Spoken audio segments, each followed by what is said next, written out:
Hey, welcome back to the Ping Pong Flick Show. My name is Chris Wong. What a packed weekend it was for movies. Because remember, we just had Spider-Man Into the Spider-Verse. Just came out last week, so that's playing in this week. We also got Mary Poppins Returns. We also got Bumblebee, and of course, we also got Aquaman. Now, I've been saying this for a long time. It's such a packed weekend. The numbers are going to be spread out, and I originally thought Aquaman could do better, but looking at it now, it is true that money has been spread across the board. But it's a good thing because I think the other movies need to have its chance. I did not watch Mary Poppins Returns, but I was very fortunate enough to do a double feature, and I did watch Spider-Man Into the Spider-Verse, also Bumblebee, and of course I've watched Aquaman last week. But the numbers are in, and Aquaman dominates the domestic box office weekend. It came in at $67 million over the weekend, followed by Mary Poppins Returns, which is $22 million, followed by Bumblebee, $21 million, and of course the second week now for Spider-Man Into the Spider-Verse is at $16.7 million. Now domestic for Aquaman, they've included the previews, so the actual total would be $72 million. Worldwide total $482 million. Oh my God, I think this guy is going to get to a billion. I really think so. Now that we're getting into Christmas, into the New Year's, it's such big holidays. People's got a lot of things, not many things to do, maybe, so they will go out and check out the movies. They don't have school. Some people are out of work. Who knows? But for this weekend, that's the domestic gross, and what a big difference. I think there are a lot of people out there who are kind of shaming Aquaman. Says it's not going to beat Mary Poppins, it's not going to beat Bumblebee. So in this whole chicken race, in the way of getting to the box office, looks like Aquaman went out on top. But you know, it did hurt everybody. I'm sure if Aquaman came by itself, it would have made more. If Mary Poppins came out by itself, it would have made more.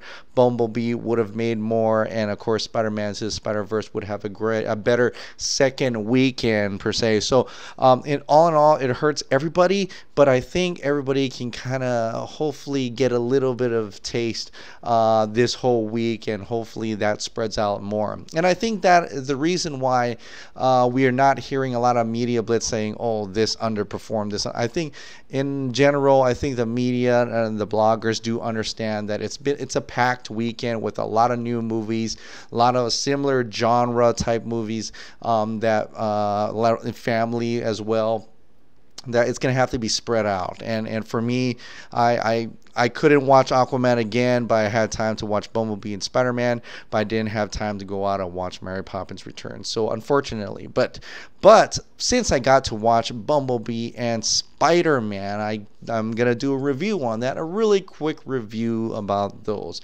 One was pretty good, and the one was pretty fantastic. So let's start with Bumblebee. Bumblebee is I gotta say, it's a soft reboot of the Bayformers Transformers. Now, Bumblebee the design is very similar, in fact, pretty on point to what the Bayformers is. But when the movie plays out, you can kind of realize this is kind of a soft reboot because there's some origins there that doesn't make sense. For one, he doesn't show up in World War I or World War II that was told from the last movie. He comes in 1987. He is a Beetle at this time, which is a little bit of a homage to the fact that he later on he turns in another car that could possibly connect to the first Transformers. But then again, you know, Optimus Prime, when he shows up, it is very different from the first Transformers. So try not to connect those two. I want to say this is pretty much a reboot at this point. There are already vehicles on Cybertron, and like Optimus is already a truck in Cybertron. So you can take that to the bank that I think this, if it were to continue, it's going to continue off from Bumblebee. Now, Bumblebee, the opening sequence, amazing, amazing. Cybertron, incredible stuff. The G1 designs, incredible. I guess it does work in the movies. It's more clear cut. It's more like the original. All that nostalgia from when you remember. They even have the touch.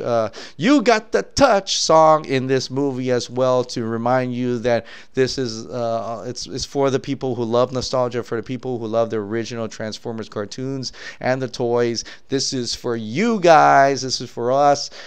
This movie was made for us. Now, the opening, everything was awesome. The action, you can clearly see it. It's really great. It's really cool. My kids loved it. But then it kind of slows down. Now, I enjoy this movie more than my kids because of the 80s nostalgia, the Walkman, the record players, the music, the cars, the clothes, everything. And Haley Steinfeld, she's very charming. You can get with her right away as Charlie. And everything is working very well.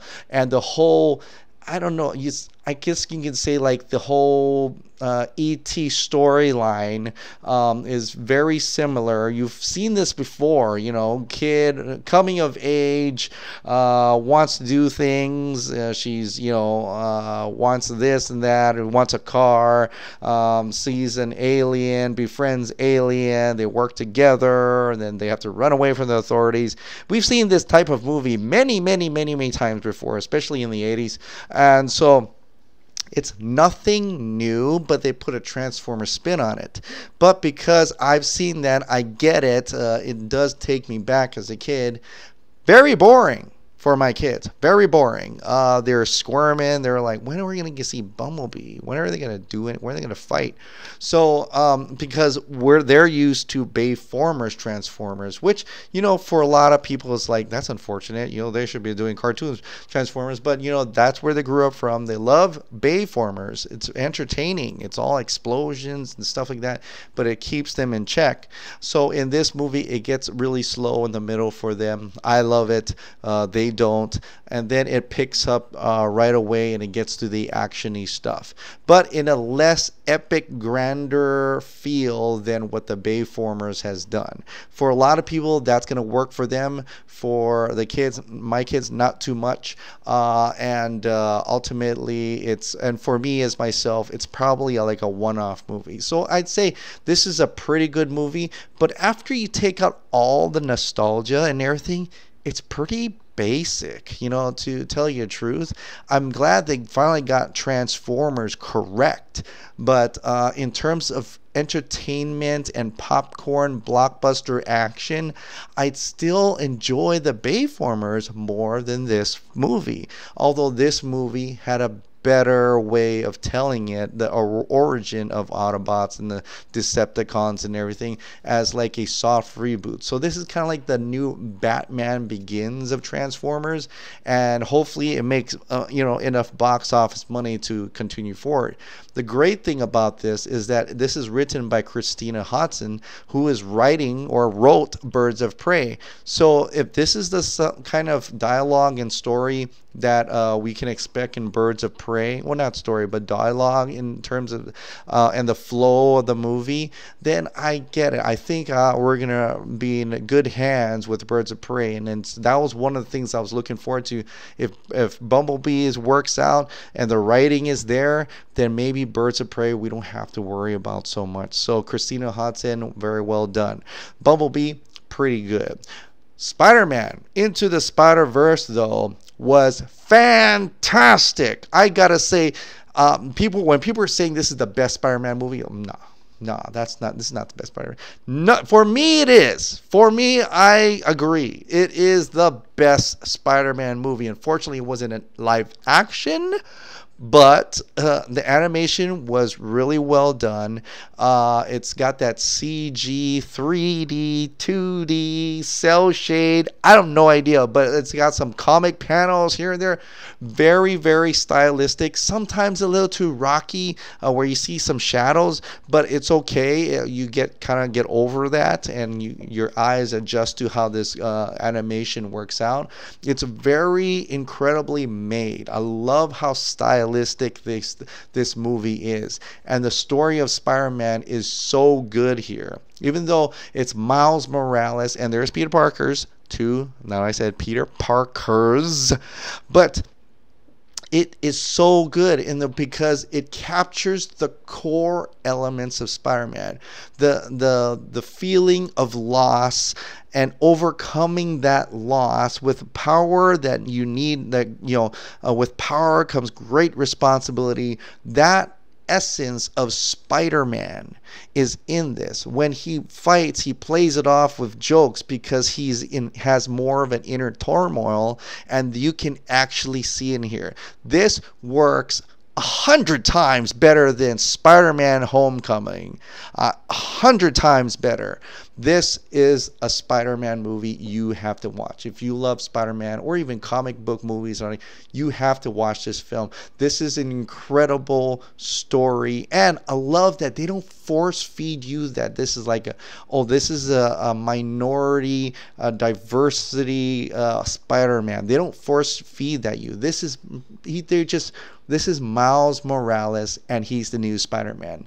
That's as simple as you can get. You don't have to show that this is Hispanic or whatever. It's just merely a boy named Miles Morales who becomes Spider-Man, and the inner turmoil and the losses, 2 losses in this one. In order to overcome that, with great power comes great responsibility.